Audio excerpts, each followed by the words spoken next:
Olá, é um prazer estar aqui participando do terceiro Congresso Brasileiro de Física. Desde já quero agradecer à organização do evento, né, pelo convite. E é uma honra realmente estar aqui nesse intervalo de tempo para a gente discutir, refletir sobre um tema tão fundamental na educação contemporânea, que é a invenção do aluno. A Invenção do Aluno é uma obra do, do autor Gibeno Sacristã. E aqui a ideia é a gente explorar as ideias apresentadas no livro A Invenção do Aluno, com, conectando ou não, né, com escuta em escola periférica. Então, eu sou Maria da Erlândia e faço doutorado em ensino de física pela URGS. Tenho como orientação a professora doutora Neuza Massoni. Antes de explorarmos, né, o que o autor propõe na sua obra e como a gente pode conectar, essa é a minha ideia de conectar com escuta em uma escola periférica, eu quero deixar aqui o meu lugar de fala. Então, através da minha trajetória acadêmica. Eu sou formada em licenciatura em Física pela Universidade Regional do Cariri. Fiz o meu mestrado profissional em ensino de Física pela URCA, né, a Universidade Regional do Cariri. E atualmente estou fazendo o doutorado em ensino de Física pela Universidade Federal do Rio Grande do Sul. Durante o meu mestrado, trabalhei como... Sempre ficar muito inquieta, né? Lia muitas coisas, e uma reportagem do Sérgio Moura saiu numa nota de um jornal da Espanha, ideias de como o cérebro aprende. Então aquilo ali me despertou uma ideia, estava de recente tinha entrado no mestrado. E aí, conversando com o meu orientador, ele topou a ideia. Então a gente resolveu pesquisar sobre. Então, como é que o cérebro aprende? Por que ocorre tem momentos que a gente lembra a festa de 15 anos, uma viagem, um casamento, uma lua de mel, algo do tipo, consegue relembrar com tantos detalhes, com pessoas que estavam presentes, roupa, comida. E às vezes se perguntar o que você almoçou ontem, fica, cadê? O que você aprendeu na escola, também fica. Mas se for aula, que era uma aula de campo, de laboratório, algo do tipo, é mais fácil você recordar. Então, né, com todas essas inquietações, a gente foi pesquisando sobre a neurociência educacional, como é que esse campo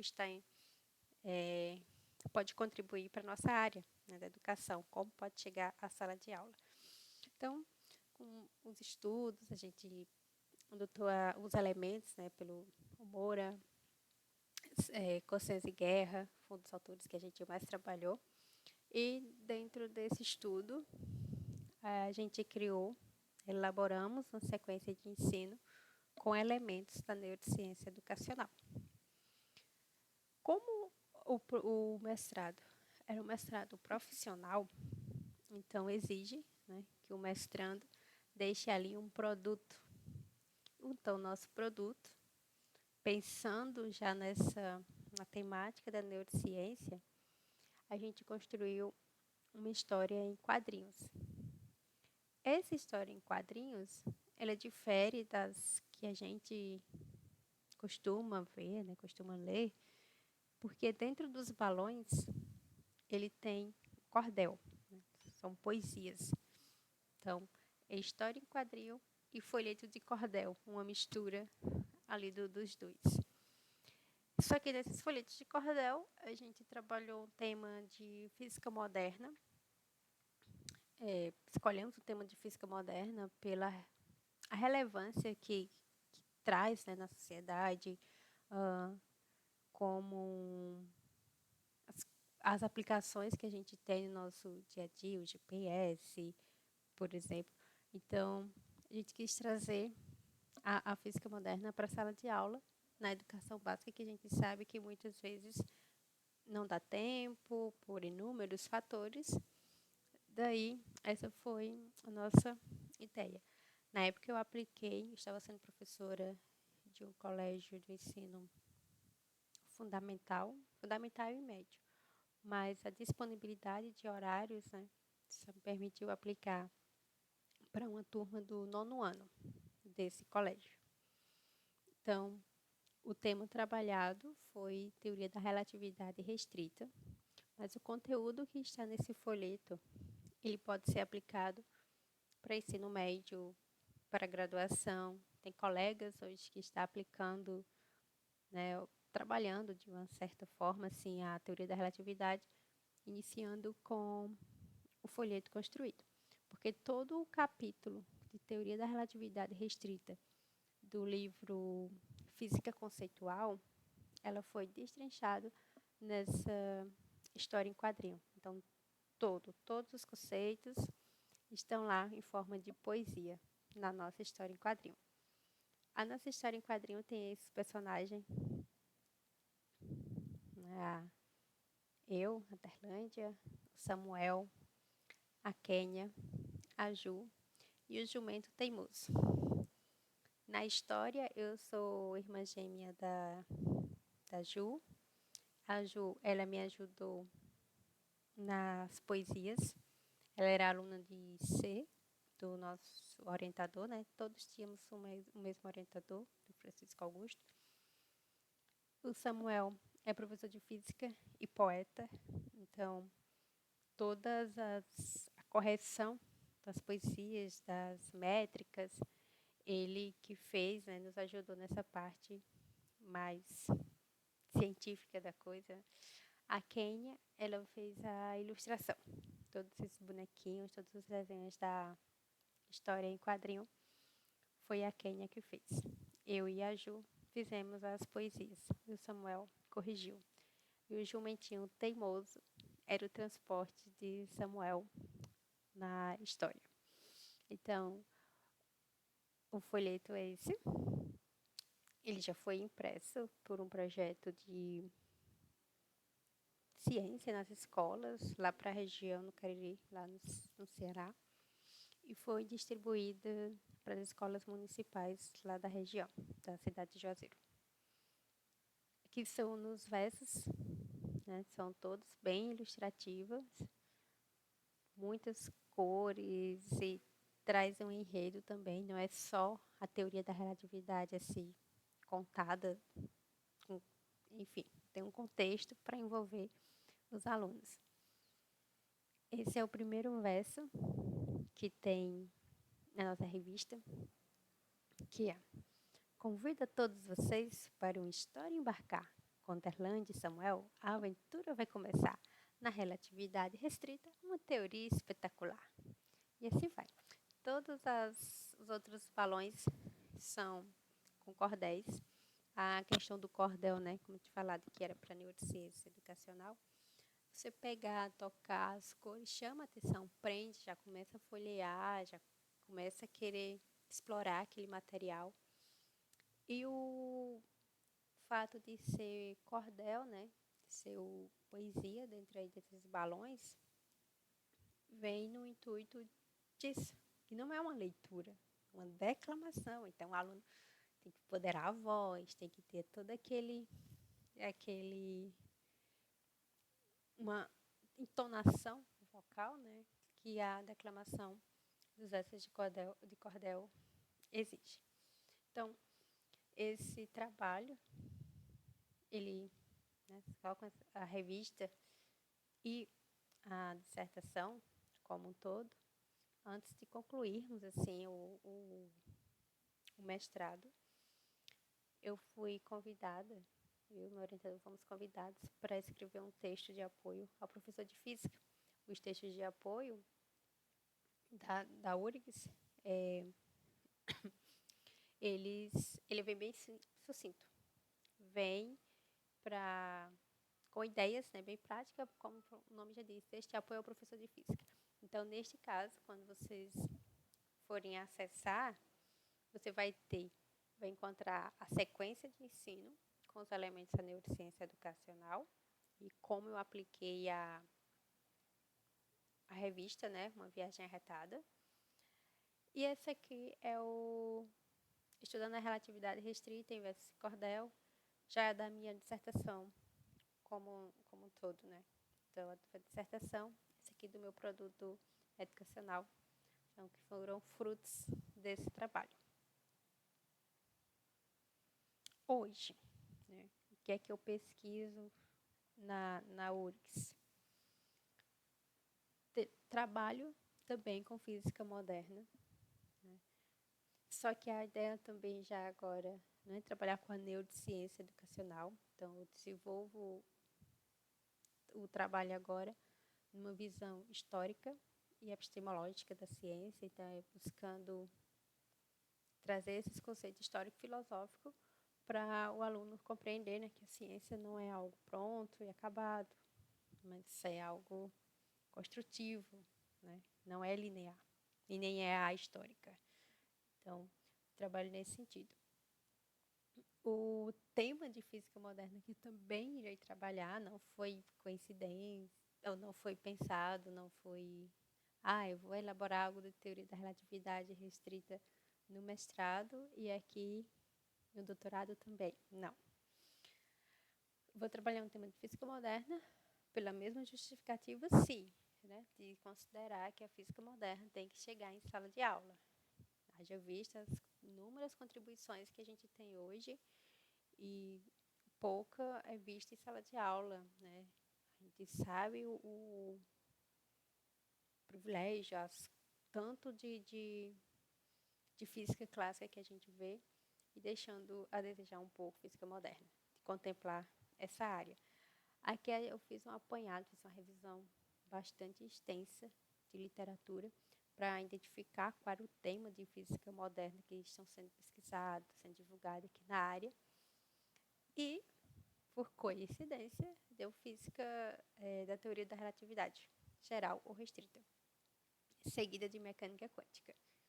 Então, como no meu grupo de pesquisa, minha professora já tinha trabalhado com um aluno, um colega, né, que defendeu o mestrado sobre quântica, que foi o segundo tema mais discutido, né, a pesquisa que a gente fez de 2000, abarcando aí os últimos 10, 12 anos, de física, teoria da relatividade e física quântica. Então, ele já tinha trabalhado física quântica, e aí eu vim e vou trabalhar, na verdade já trabalhei, finalizei recente, um módulo de teoria da relatividade, que, para finalizar o módulo, né, como eu já tinha esse trabalho aqui, eu acabei aplicando como método de encerramento para fixar ali o conteúdo que a gente tinha visto e tal. Essa foi uma primeira parte do meu doutorado aqui, que era essa revisão de literatura e trazer também com esse olhar histórico e epistemológico da ciência. Irei trabalhar, né, que é o meu estudo 2, esse sujeito escolarizado. Né? Por isso que tem lá a invenção do aluno e escuta em escolas periféricas. Esse sujeito escolarizado é um termo utilizado pelo Gimeno Sacristã, que ele vem para discute essas ideias, né? Tipo, a gente faz toda uma preparação, escolhe o conteúdo, procura uma melhor estratégia, as avaliações, tudo para o aluno.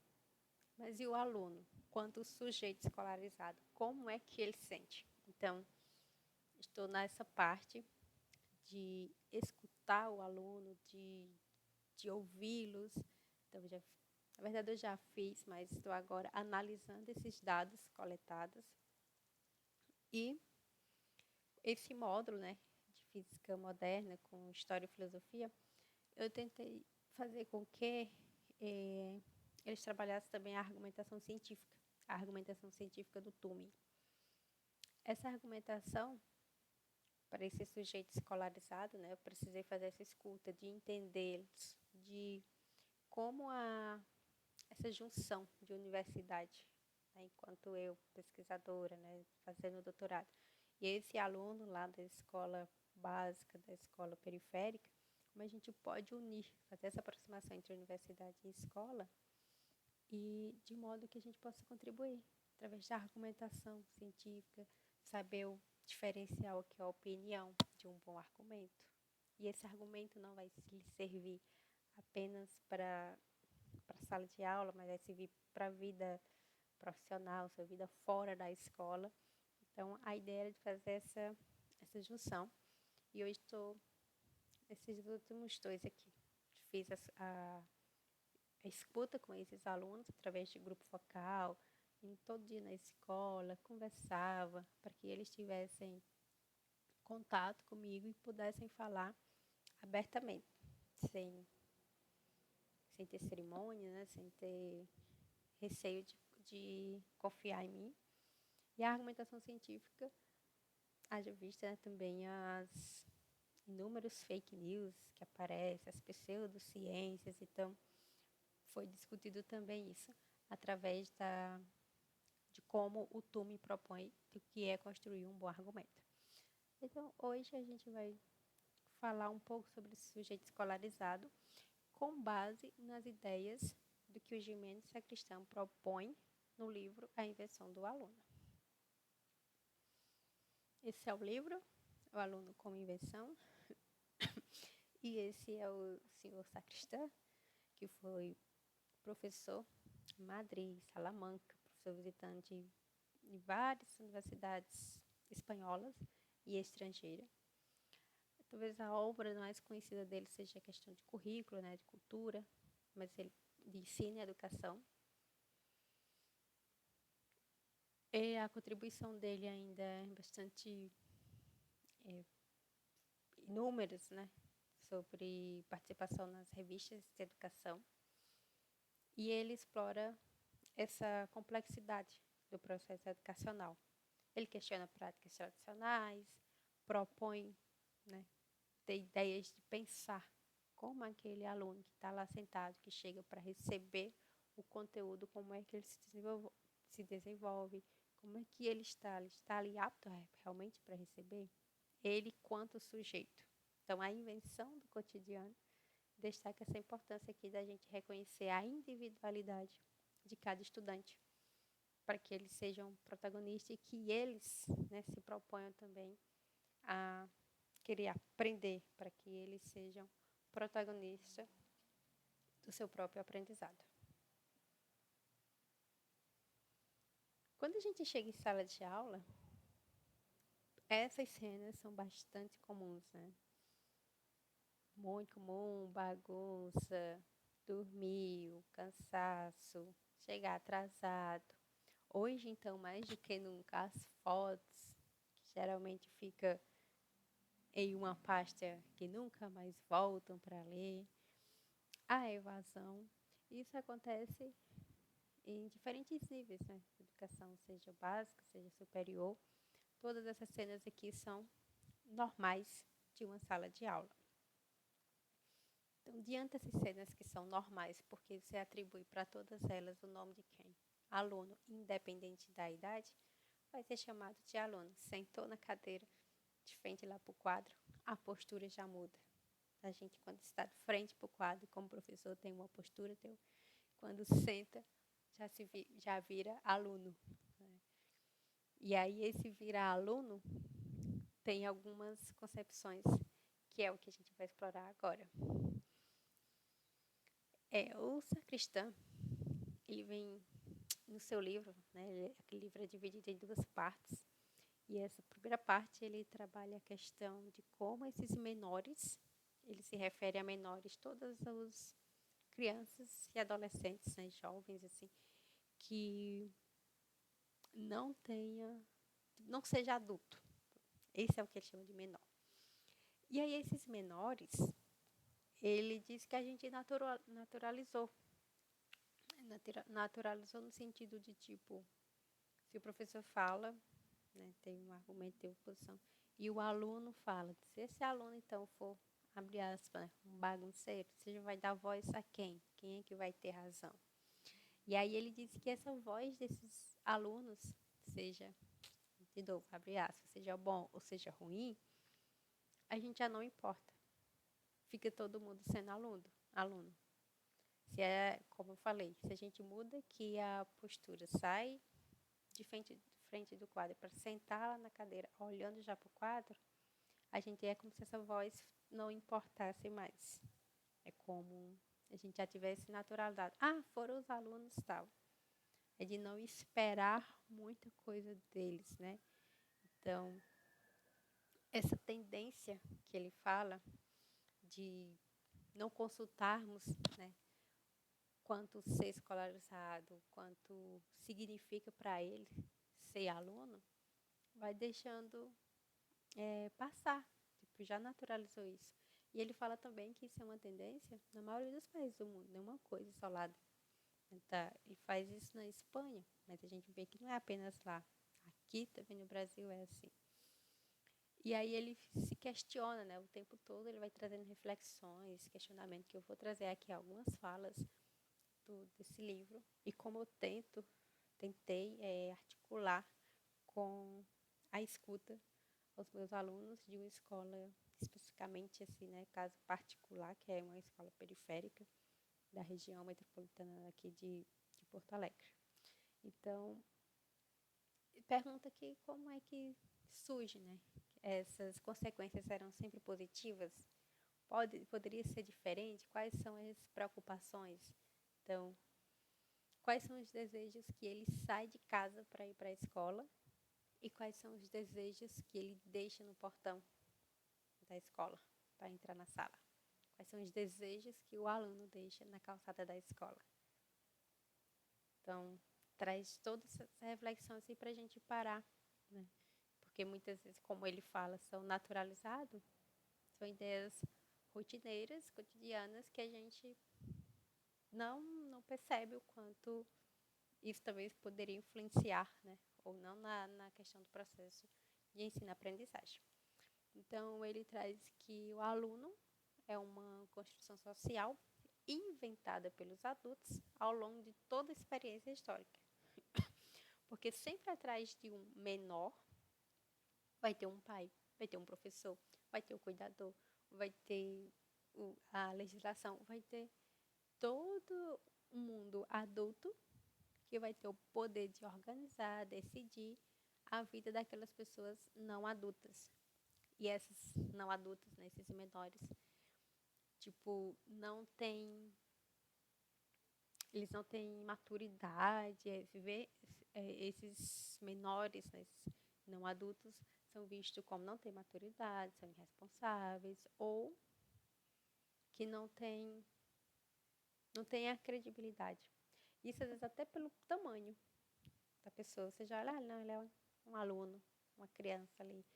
Já influencia de certa forma, mas isso já vem pela experiência histórica.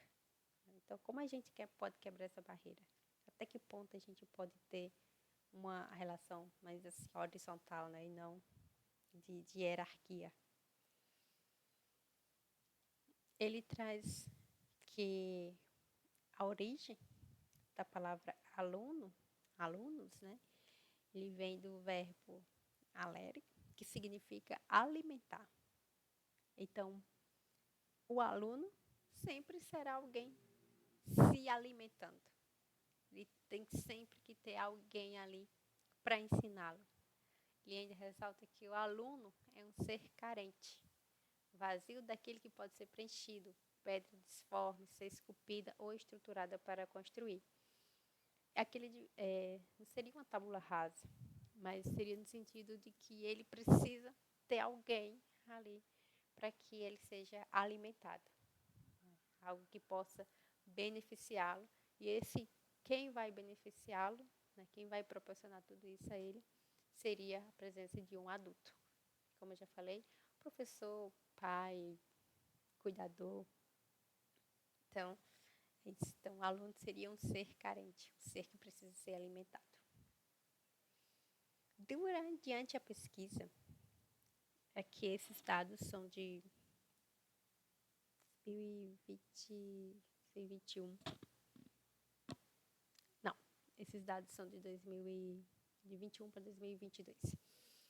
Quando eu estava fazendo a pesquisa, hoje eu conferi também, né, antes para a palestra, eu não coloquei os dados aqui, mas isso ainda está válido, no sentido de que o Sacristã, ele fez uma pesquisa para os conteúdos, teses, dissertações, artigos, publicado na Espanha, que ressalta, ou que retrata, ou que traz alguma informação, ou ajuda, enfim, direcionada a professor, professora, professores, professoras ou professorado. E ele encontrou esse aqui, esse valor, 5.779. Quando ele fez a mesma pesquisa, né, isso ele traz no livro, com aluno, aluna, alunos, alunas, alunado, ele encontrou 1.467. Então, eu fiquei curiosa, né, na época que estava fazendo a leitura desse livro, e realizei a pesquisa no periódico da CAPES. Só joguei alunos, estudantes, fiz essa variação, assim, professor, professores, e aí era muito diferente os números. Se você colocar hoje aí também o tanto de trabalho que vai aparecer quando surge, quando você coloca professor, professora, professores, essa variação docentes vai ser sempre maior do que se você colocar de aluno, ou de estudante, de aluno. Então, sempre menor. Então, por quê? A educação é para quem? Para o aluno. Mas e que sujeito é esse aluno que a gente faz tudo para o aluno, mas pouco, né, em relação ao professor, é discutido sobre. Então, qual é o pertencimento desse aluno? Como é esse aluno, esse sujeito escolarizado? Como é esse menor que já está naturalizado? Então, a minha ideia de fazer a escuta com esses alunos era justamente isso. Então, eu fiz meu grupo focal com esses alunos da escola periférica, no sentido de entender, foram 3 blocos. Primeiro, no sentido de entendê-los como sujeitos escolarizados, e as pesquisas foram, e as perguntas foram nesse sentido, o que é ser aluno para ele, se sente pertencente ou não na escola, então era quanto sujeito, algo bem intrínseco mesmo. Depois foi ele e o ambiente, né? A diferença, desejos, sentimentos que ele deixa na escola e não deixa em casa, ou deixa em casa e não leva para a escola. E, por fim, trabalhei com eles para a escuta, saber o que é que eles gostariam de aprender. O que é que eles gostariam de aprender em física? O que é física para eles? Ciências, né? Comecei em ciência, fui para física, chegando depois em física moderna. E as ideias vão aparecendo, assim, é bem interessante. Mas também esses números se tornam um pouco preocupantes, porque no sentido, qual a voz que ele tem? Então, minha pesquisa de doutorado é com enfoque aí no aluno, de entendê-lo, como ocorre esse processo de escolarização na visão do aluno, do próprio aluno. E aí essas ideias, né, que ele traz de quando eu vi esses dados, aí fui buscando trechos assim que o Sacristã ressalta, porque ele fala que as representações que a gente tem dos alunos hoje mudou muito. Na minha turma era uma característica, né, era um comportamento diferente. Se pegar os alunos de hoje em sala de aula, então o mundo mudou e os alunos também. Então, o que mudou? Como mudou? Quando mudou? E o que exatamente mudou, né? Quanto sujeito. O que é que ele espera da escola? Por que ele vai para a escola? O que motiva ou o que não motiva? Ele está lá por ser obrigado? Essas inquietações, perguntas que não têm respostas assim, claras, né? Mas nesse processo, estou tentando o máximo encontrar uma conexão, tentar entender ele, o aluno, nesse processo de escolarização, né, de sujeito escolarizado. Porque essas ideias de sujeito da educação, de sujeito escolarizado, foram elaboradas a partir de nós, que tenha umas ideias, nós já temos ideias sobre esses menores, só que é baseado em quê? nas atitudes que estão relacionadas com a nossa experiência. Então, se eu contar minha experiência em sala de aula com meus alunos, pode ser diferente do colega. Talvez seja mais novo, talvez seja mais velho, e vai ter experiências diferentes. A escola que estudou, se era escola pública, se era escola particular, se era escola periférica, se era escola, colégio militar, profissional, técnico. Então, o que a gente imagina, né, o que a gente tem, o que a gente constrói, né, da visão do que é aluno, ela vem baseada nas nossas experiências. Só que aí, como ele já disse, né, o mundo mudou e os alunos também. Então, como compreender tudo isso? Essa transitoriedade aí da infância e da juventude, né, que vai passando de uma geração a outra, então, para esse bebê aqui, para toda essa geração aqui, quando chegar uma outra já não vai ser a mesma ideia. E, e uma ideia também que o sacristão deixa é que quando a gente chega ao mundo adulto, né, para quem é jovem, tem 12, 14 anos, ai, meu sonho é chegar logo aos 25, 30, ser independente, ter minha casa, meu carro, minhas coisas, porque é no mundo adulto que se vê a pessoa responsável, que se vê a pessoa bem financeiramente, que se vê a pessoa bem profissionalmente. Isso nem sempre é verdade, né? Então, essa transitoriedade aí vem para como se fosse o mundo adulto, o mundo mais perfeito, né? Quero completar meus, meus 18 anos, 20 anos e ser independente. Essas falas eu escutei na escuta que eu fiz aos alunos. Isso aí, uns ficavam, mas aí vai ter boleto para pagar, então já começa a ver um pouco diferente, né? Sabe que não é tão simples assim, tipo, chegar numa idade maior, vai ser meu caminho de sucesso, de progresso. Então ele fala dessa transitoriedade da infância da juventude, né? Que o destino, tipo, do sucesso é na vida adulta.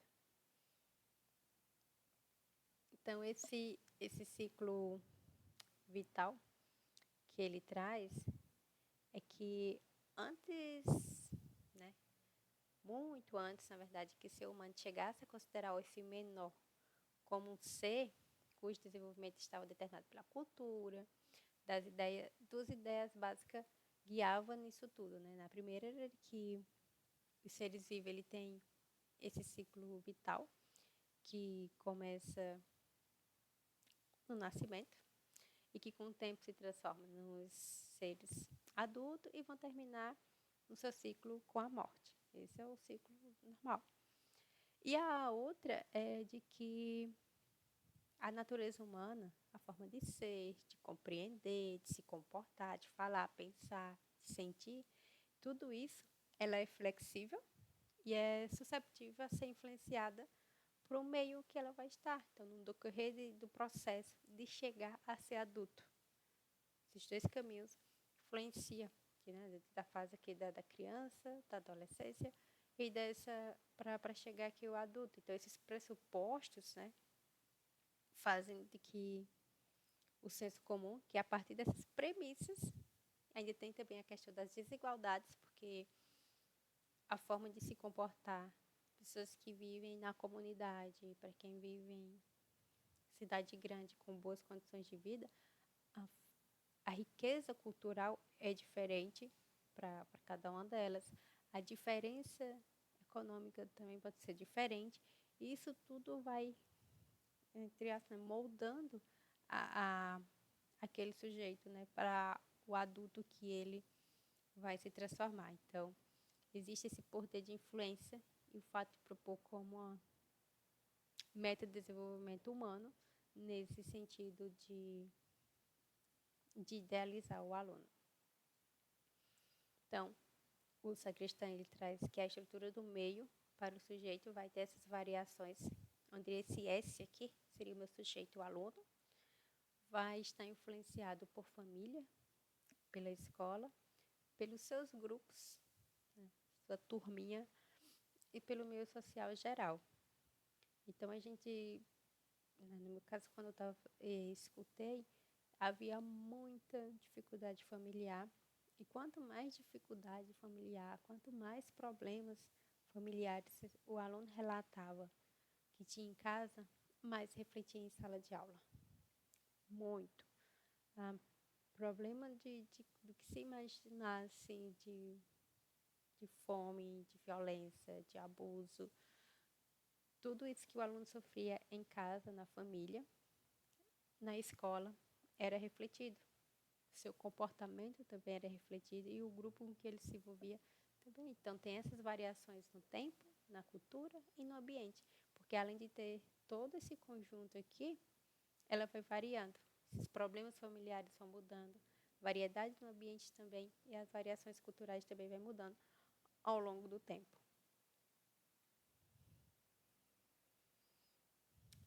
Nesse sentido, ele traz uma citação, né, dizendo que o ambiente do adulto não é um ambiente de vida para a criança, no sentido de que ambos, eles foram, né, tanto o adulto quanto a criança, eles são construídos por práticas. Então, práticas de que eles participam, então são discursos que eles procuram compreender, eles, às vezes tem modelos tópicos assim, de referências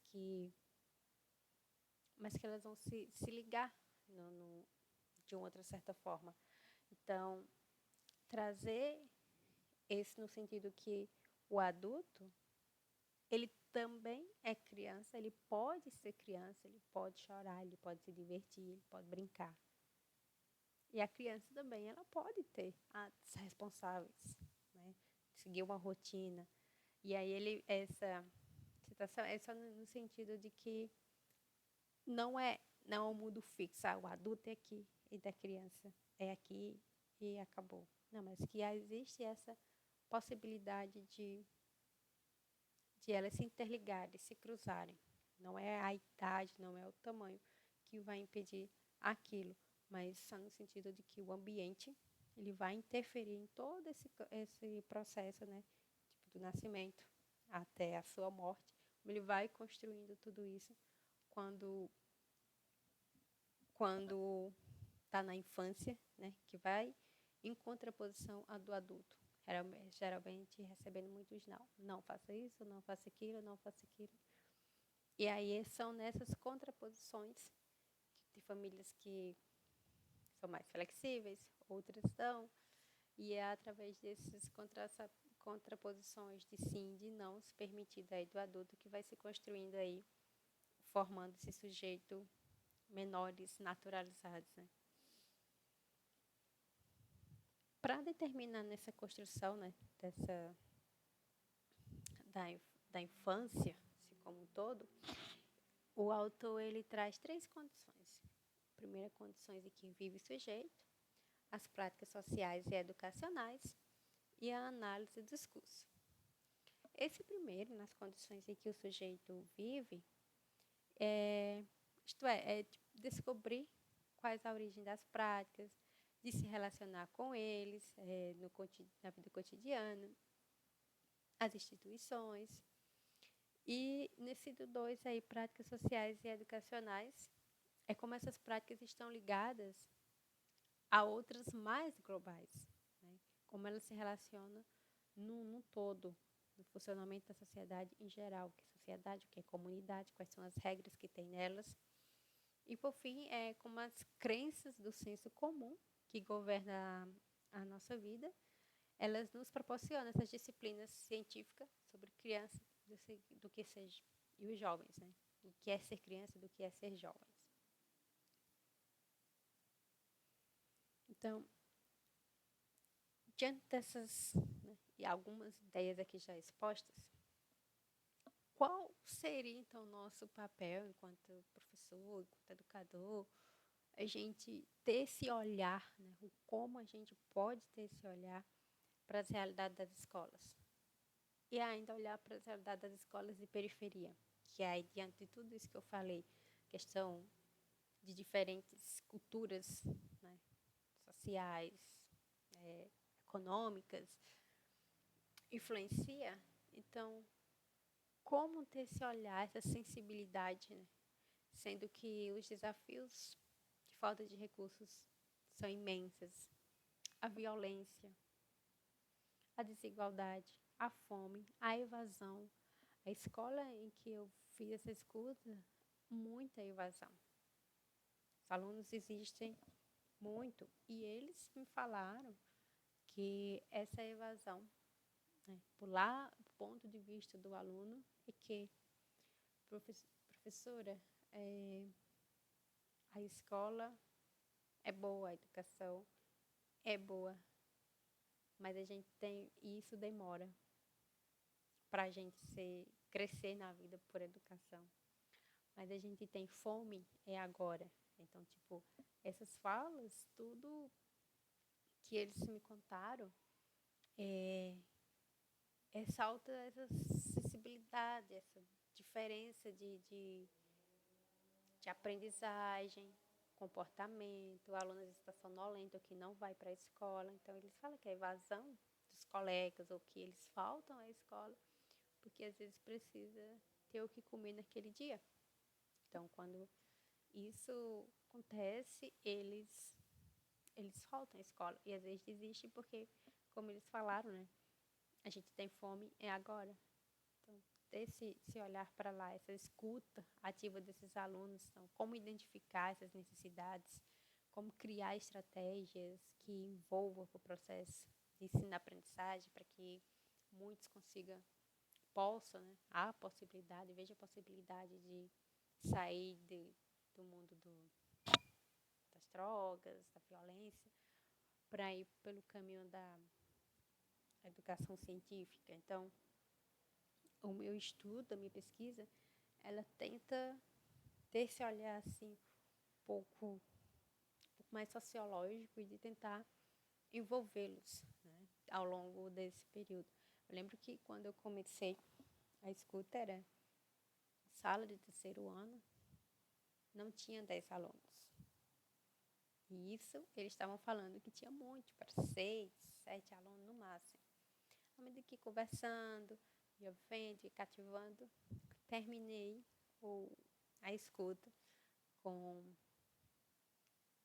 18 alunos cada sala.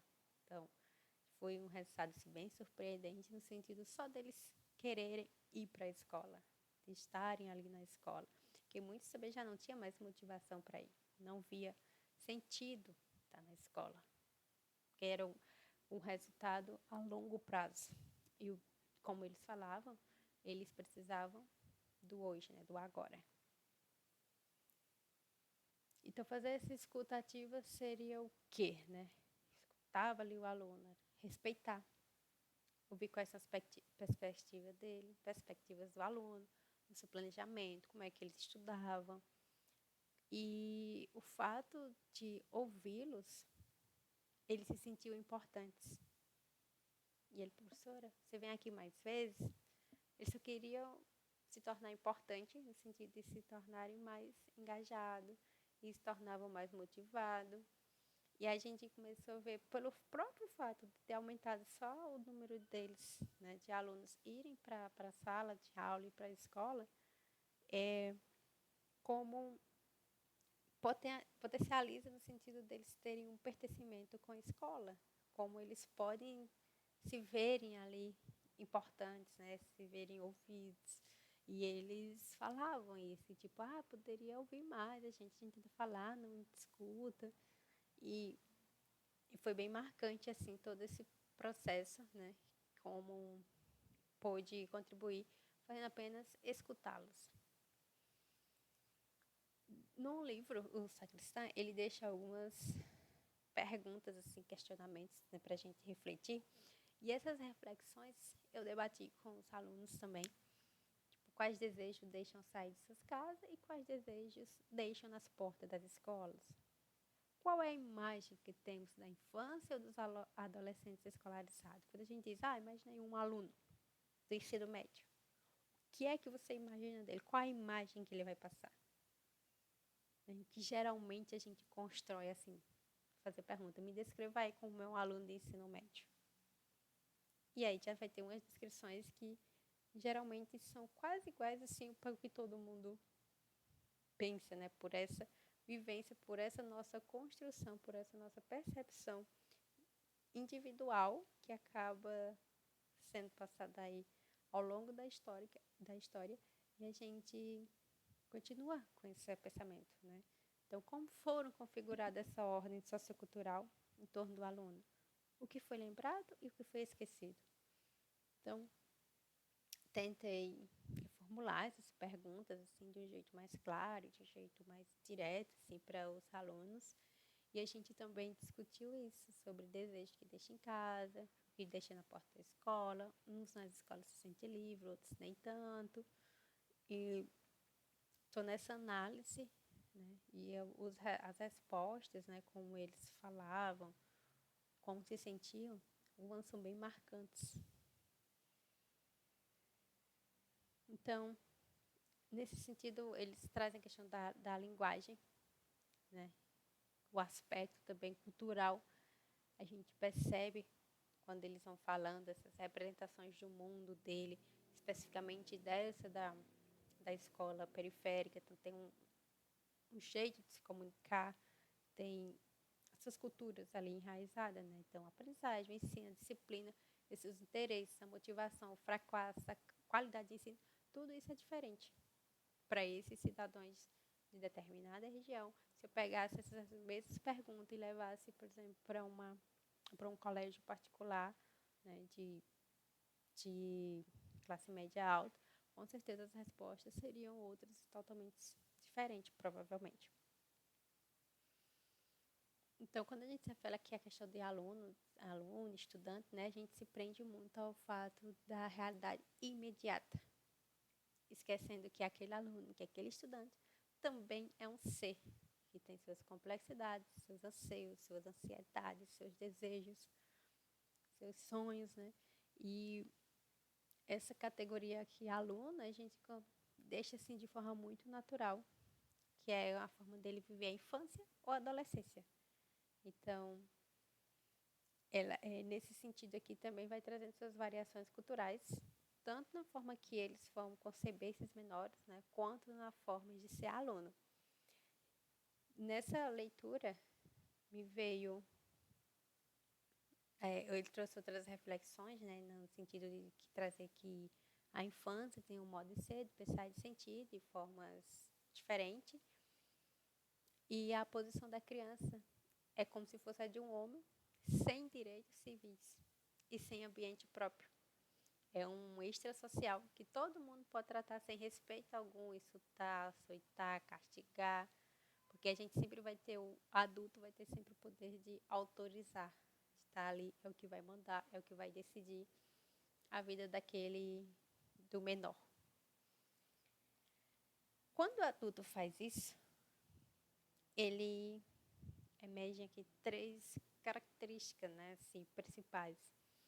O adulto ele vai funcionar para esse menor como medida de tempo,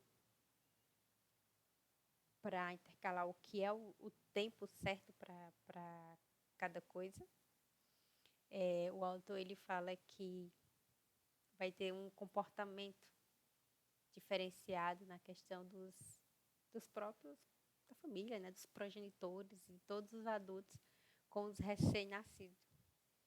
E os jovens, né, ele vai ter uma característica comum, que é a questão que vai existir algum tipo, depois de contato, depois do nascimento. Então, já vai ter uma outra medida ali. Essa capacidade dele aí, ao longo do tempo, ele vai... São esses menores, né? Vai regulando ali. Já é tempo para isso, tempo para aquilo. Se você não fizer faculdade agora aos 18, você está atrasado. Se você, enfim, vai moldando. Então, funciona como tempo. O adulto também, ele busca, quando essa autorização dos alunos, é a oportunidade também de se transcender, no sentido que, às vezes, impõe sonhos que eram deles, não conseguiram realizar por N motivo, mas que coloca como função ali dos seus menores, né, que possam fazer aquilo que ele não fez. E, por fim, ele tenta trazer a questão de uma perspectiva evolutiva de progresso e os modelos para compreendê-la, através do comportamento, dos resultados que aquele aluno vai ter, como, como vai ser progressivo, né? Como a sua vida vai ter, digamos, sucesso ou não. Aí ele traz outra reflexão aqui também, a Cristiane traz uma citação, dizendo que a humanidade ocupa o seu lugar na ordem das coisas. A infância tem o seu lugar na ordem da vida humana. É preciso considerar o homem no homem e a criança na criança. Por isso que eu faço escuta do que é ser aluno, como é o processo de ser escolarizado, não perguntando a um professor, mas perguntando ao próprio aluno. Não que o professor não tenha importância nesse aspecto, claro que vai ter, mas no sentido de compreender o que é ser aluno para o aluno, o que é ser criança para uma criança. Se eu pergunto o que é ser criança para um adulto, a resposta vai ser uma coisa. Se eu pergunto o que é criança para uma criança, a resposta vai ser totalmente outra. Então, a infância tem o seu lugar na ordem da vida humana. Mas, diante, né, essas mudanças culturais, estruturais, a gente sabe que professores, educadores, gestores, toda a escola vai ter um papel crucial nesse processo? Sim. A resposta é bem clara que sim. Mas, né, tanto quanto mediadores entre a necessidade dos alunos e as políticas educacionais, mas é também preciso deixar claro que não botar essa culpa só no professor, né, mais um cargo para o professor, porque a formação contínua e o apoio aos profissionais da educação vão ser fundamentais, né, para que a gente possa desenvolver esse papel com mais eficiência, né, com mais eficácia, porque o professor muitas vezes tem se tornado psicólogo, sem formação, que precisaria ter psicólogo nas escolas. A remuneração, os recursos que tem, o tempo de planejamento, as avaliações externas, que é a cobrança só questão de números, né, de aprovações. Então, como fazer, né? Como conciliar tudo isso para não ser mais um cargo para o professor?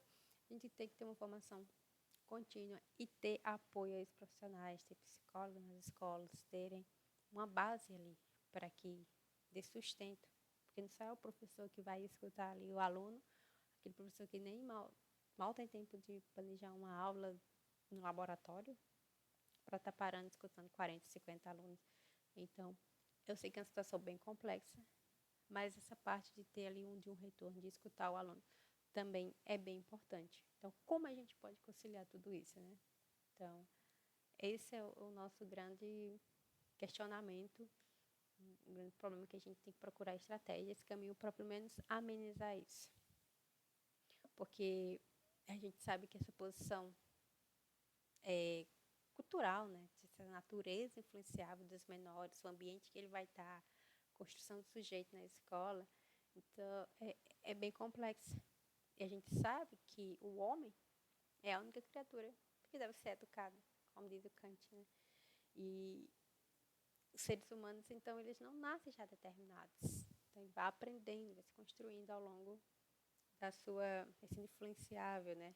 Na sua posição ali social, familiar, tudo isso foi construindo. E aí ele traz também que um traço, né, desses construtos, assim, de ser menor e de ser criança, é como se fosse vê-los, né, esses menores, como uns adultos diminuídos. Né? Tipo, não tem muita, não tem idade, não tem tamanho, não tem os direitos civis, são adultos diminuídos. Então, onde é que para então esses meus limites do que seria ser menor? Ele se relaciona com a questão das formas que vive as condições do menor e do aluno. O aluno menor é visto através dessa bagagem cultural que a gente tem do adulto, né? O que a gente carregou até agora é o que a gente consegue construir essa imagem dos alunos. E infâncias heterogêneas, gerações diferentes, crenças religiosas, tudo isso aqui vai contribuindo e para ter essas formações, essas limitações, né, do que é ser um menor escolarizado. Então, assim, se a questão eles vai nos convidar, né, a enxergar esses alunos não apenas como destinatários passivos de conhecimento, mas como indivíduos únicos, com experiências de vida, perspectiva e potencialidades singulares. Eles não possam ter a idade, né, de um adulto, mas podem ter experiências, vivências diferentes, que naquela troca mútua ali com o adulto, com o pai, com o professor, vai construindo ali uma relação que vai fazendo com que, lembrando que ele também é um ser humano e que ambos, né, vão estar em constante desenvolvimento. E ele traz questionamentos do tipo, que sentido, né, que sentido carrega hoje a categoria aluno? É uma categoria clara? O que é ser aluno? Para você, o que é ser aluno? O que você responderia? Né? Que tipo de identidade define? Quais são as consequências aí para ser o aluno? Estar fardado, permanecer na escola. Então, o que pensa todas as reformas que estão chegando para os alunos? São inquietações que nos fazem pensar ali no sujeito, não como o aluno, mas como um ser humano que também está em desenvolvimento. Com essas inquietações, né, do livro, inspirado lá, eu perguntei para eles se existia diferença entre ser jovens e alunos. E a resposta foi gritante, que sim. É o aluno, para muitos deles, é como uma pessoa que está lá para cumprir obrigações. Respeitar,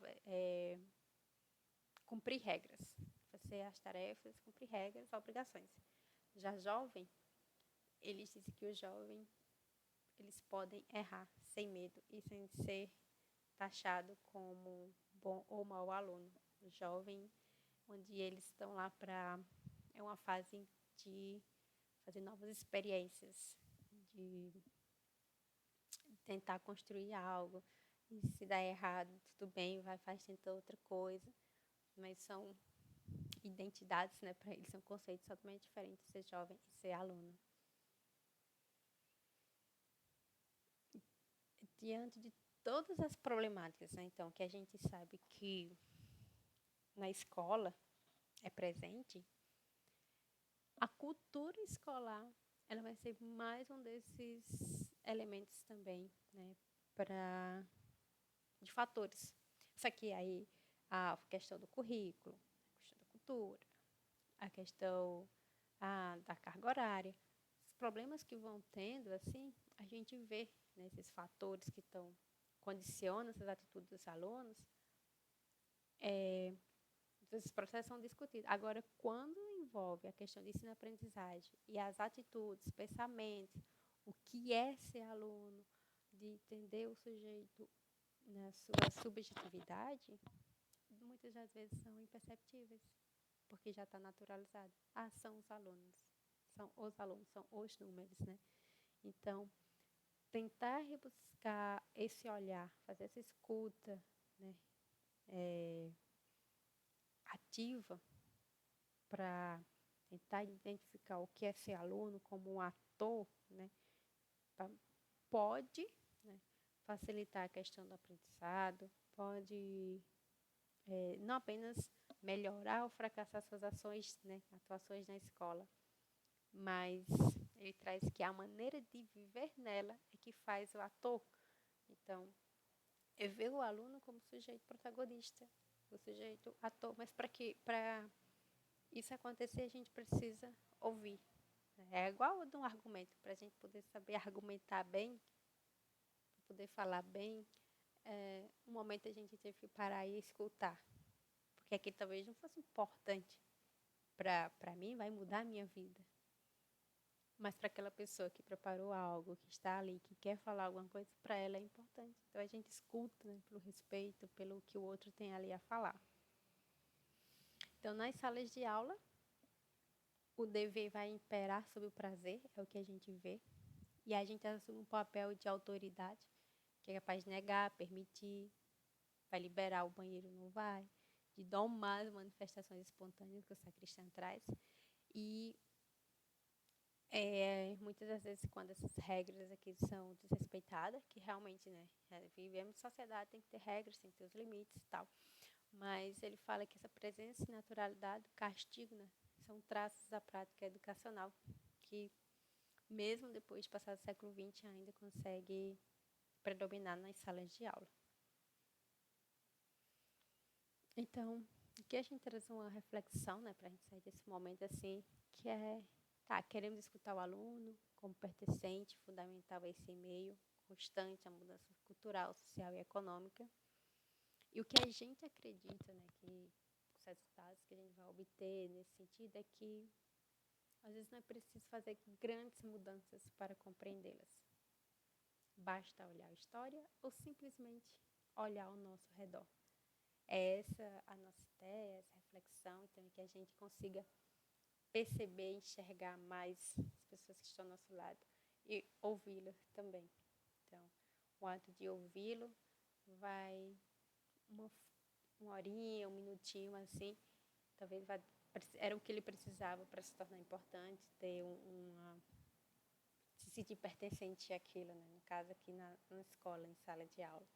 Então, essa é a reflexão que eu trago aqui para pensarmos, para a gente discutir e que desejo também, né, que essa nossa jornada não termine apenas aqui, mas se transforme numa busca contínua por ouvir nossos alunos, nutrir suas ideias, dar vida aos sonhos que compartilhem conosco, né? Porque assim junto a gente acredita que moldaremos um futuro mais brilhante, mais promissor, onde o potencial de cada aluno, de cada estudante, não é apenas reconhecido, mas celebrado e realizado. Esse é o nosso intuito, né? E eu quero deixar essa mensagem aqui para todos vocês. Tá? Meu contato nas redes sociais é @derlandia.aj, ou dúvidas, né, comentários, querer escrever, compartilhar algo comigo, também responderei pelo e-mail mderlandia@januário.gmail.com. Meu muito obrigada.